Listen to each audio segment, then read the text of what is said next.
It's daybreak and arrived, and it's time for the press preview, a first look at what's making the stories on the front pages of the papers. To start with our sister publication, This Day newspapers. Let's see what This Day is saying on its front page. Oh, well, I'm still trying to open it. Maybe in case you would. All right, let's take a look at This Day this morning. Its leading story: oil theft. Arrest of 3 million barrel capacity supertanker reflects scale of crisis. Two riders there. Let's take two of them. Navy confirms chasing suspicious vessel into Equatorial Guinea. 16 Indians, 8 Sri Lankans, 1 Pole Filipino found aboard facility. There's a leading photo on the front of This Day this morning. Funeral rites of Princess Margaret Obaibena. This was from yesterday when the Emir of Kanu visited This Day Arise Group chairman, Prince Nduka Obaibena, and his family in Delta State. And just above the nameplate of This Day this morning, President Buhari wife writes Obaibena as funeral rites of This Day publisher's mother begin. Emir of Kanu visits our kingdom to condole Obaibena's family, says Nduka Obaibena is the greatest Nigerian he has met. More on that on page 5. Let's take a look at the Punch newspaper now. Endless borrowing, debt servicing gulps 13.17 trillion naira under Buhari. Education suffers. Federal government and petrol subsidy in June 2023. Take battle to terrorist hideouts. President Buhari orders the military. The Nation. Federal government insists on no work, no pay rule for varsity workers. Government asks to differ on the salaries payment platforms. Students to sue teachers, ministers. Then just below the picture, Tinubu shooting a ticket for best for Nigeria now, says APC chair. Government weighs options on petrol subsidy cash. Daily payment hits 18.69 billion naira, landing cost per litre now 448. On the top master, Lagos extends Okada ban to 4 more councils. The Guardian, Nigeria this morning. Experts task Buhari governors on how to rescue alien economy. And just below that, how Nigerian universities can become incubators of talent. That's a report on pages 5 and 4. Meanwhile, the Board of Trustees chair, PDP, says will resolve Atiku and Wike feud. The international papers now. This is the eye. Trust to face no money warning if she becomes PM. All right. Daily Express. Let's look at Daily Express. It says Trust promises new laws to smash strike misery. And the Independent, if we have that. The Independent students opening their A-levels exam results at the Art Putney Academy in Southwest London yesterday. Those are 2 students there. The headline says A-levels show growing north-south divide. Widening grade gaps sparks fear about social mobility. The Financial Times city watchdogs face big overhaul in Triss's attack on technocrats. All right, let's go to Emmanuel now on This Day newspaper. All right, Emmanuel, glad to have you join us this morning on Daybreak. On this day, oil theft, arrest of 3 million barrel capacity supertanker reflects the scale of the crisis of oil bunkering. This is something. That one, then look at Buhari to military take fight to doorsteps of insurgents, eliminate them. That's and then of course Emefiele upbeat as e-naira transactions hit 4 billion naira with 200,000 deals in 10 months. You can look at the stories on the front page of This Day. Good morning. Thank God it's Friday. But yes, this story is very interesting. The story on the lead story of this day. It's a story that clearly tells us how deep, how endemic the crisis that this day itself has been reporting almost on a consistent basis from the start of this year. Emmanuel Ade's report has been very, very clear about some of those oil thefts. And beyond reporting, we've had other Nigerians weighing in on the matter and saying that those thefts are costing us a lot of money. I think the NNPC head the other day gave a very,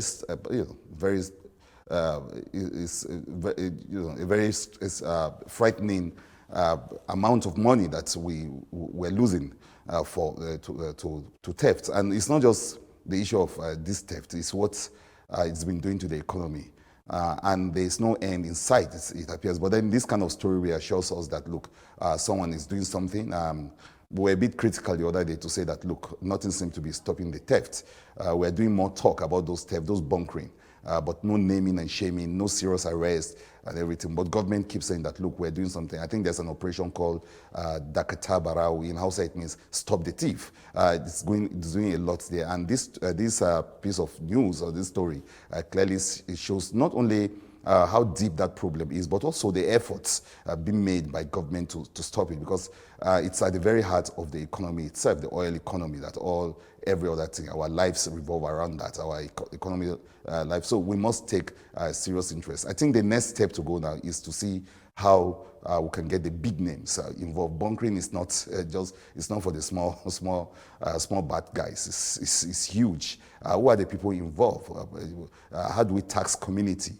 Who do we talk with? And this piece of story, if you look at that story critically, it tells you even the efforts made across this huge sea. We may need to go into bilateral relationship with neighboring countries to see how further we can stop this. If we can do that, then we'll be able to meet our quota. Then maybe there will be some kind of hope at the end of the tunnel for the oil economy.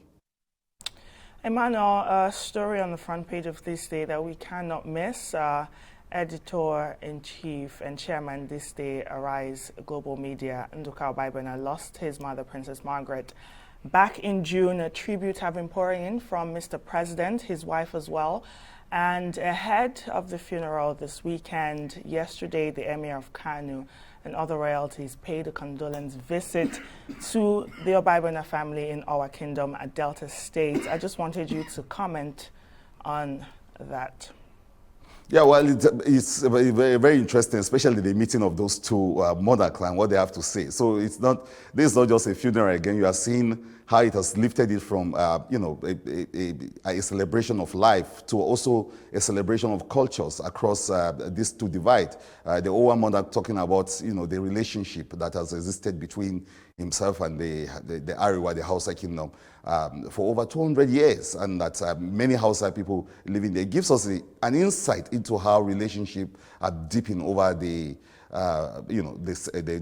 decades now and even centuries among our people. So in this time that we all talk about our fragile unity, we talk about the fragility of the union, this piece of news from both monarchs is very heartwarming to know that, look, apart from trading relationship, people have actually coexisted for those long periods. He say his people speak or the Owa dialect or the language they speak, they're very fluently like he does. And then the Emir too was very, very kind to say that, look, he sees the monarch as his own brother, being that his father also to his friend and brother. So you can see how it's one funeral, but it has also brought many things into focus, united, cementing or reminding us of this the relationship that existed across our cultures. And those things that the president and his wife had to say were very heartwarming about our great-great-mother and the life that she's lived. They said very beautiful things, and I think it's justifiable. And it's not just a celebration of the late mother. It's also actually a recognition of the place of the publisher himself, our editor-in-chief, the owner of the network. His place in history, as the Emir said, that he is the greatest Nigerian he has ever met. Many of us will agree with that, considering who he is and what he's done, not only in the area of news reporting, but of course, generally changing the face of how Nigeria is viewed everywhere in the world. And of course, this funeral brings everything together. And I think the scale and the magnitude of what it's going to look like as we report it, we should tell you more. It's an insight into the life and times of not just the great mom, but of course, the work of this great man himself. Emmanuel, in politics, the governor in Rivers State, Nyesom Wike, is warning the PDP. He says, shun Rivers votes, lose poll. I think I'm laughing because Kenneth, every day we have to have we have to do some wiki kind of report, and but I see something is changing too. I see a situation where Wiki is sounding a bit more, placatory, if you wish. Of course, there are those he's sounding really tough in most cases, but again, you see a situation where we're heading to some form of closure, some form of understanding, some form of bridging around those issues. The request that IU should be removed is one that he has not backed away from, but he's beginning to say things like, well, look, there are conditions, there are other conditions we could give for those for Rivers vote. But what comes out very clearly is the fact that he's insisting that he runs a show, he runs Rivers State, and no one can go behind him to take the stoke. He's made that very clear in all his speeches. He talks about my river, my people, my state, almost close to as if he owns the state, as if it's private property. But one time he clarified that he's talking about the government, he's not talking about the voters, because he was quick to be reminded that it's the voters' choice and not what he tells the river people to do. He is worried that, look, that the Atiku camp might go behind him, work with other politicians and get those votes, because it's all about the power that he holds or he wields around the issue of the votes of Rivers State. So he's talking about those votes now. Yes, the PDP too is interested in that vote, and they seem to be heading to some form of meetings. Today they are supposed to meet, and I'm sure that maybe who knows, they will be able to find ways around those crises. Seems unending, Emmanuel. All right, let's look at the Nation newspaper. Federal government insists on no work, no payroll for varsity workers, and our analyst was yesterday talking about the fact that this is in the law, and that Amu was saying yesterday that they're trying to make sure that they stop people from going on strike. Also, weigh in on the government weighs options of petrol subsidy cash. It says daily payment hits 18.6 billion naira. Well, the ASU beats indies everywhere, and the stories are there very clear. Government is saying no work, no pay. ASU is saying no pay, no work. But ASU actually saying that, look, if you don't even pay us the arrears of where we were on strike, we're just going to miss that entire session and go straight to a new one. That's actually very aggressive and very, ASU and federal government really back and forth on the issue.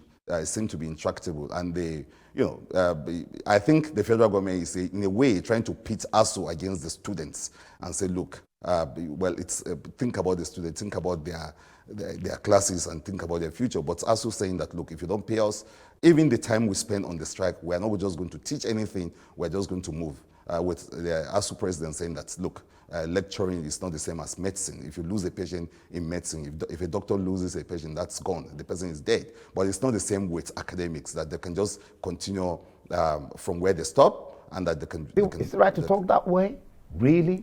Well, yeah, that was what he said. He said, look, if you don't pay them for the time they spend in this strike, they're just going to miss that entire session and then go straight. So what about the implication for the outputs, the kind of students that we're going to have? They're going to miss an entire session. And I think one paper was very clear about putting the number of days ASU has gone on strike under this government, close to 900 days so far. Look at that staggering statistic. Close to 900 days, not in this year, but over the years between 2015 to now. ASU has been on strike for over close to 1,000 days. And look at that, the implication for that for scholarship, for student learning, for even the future.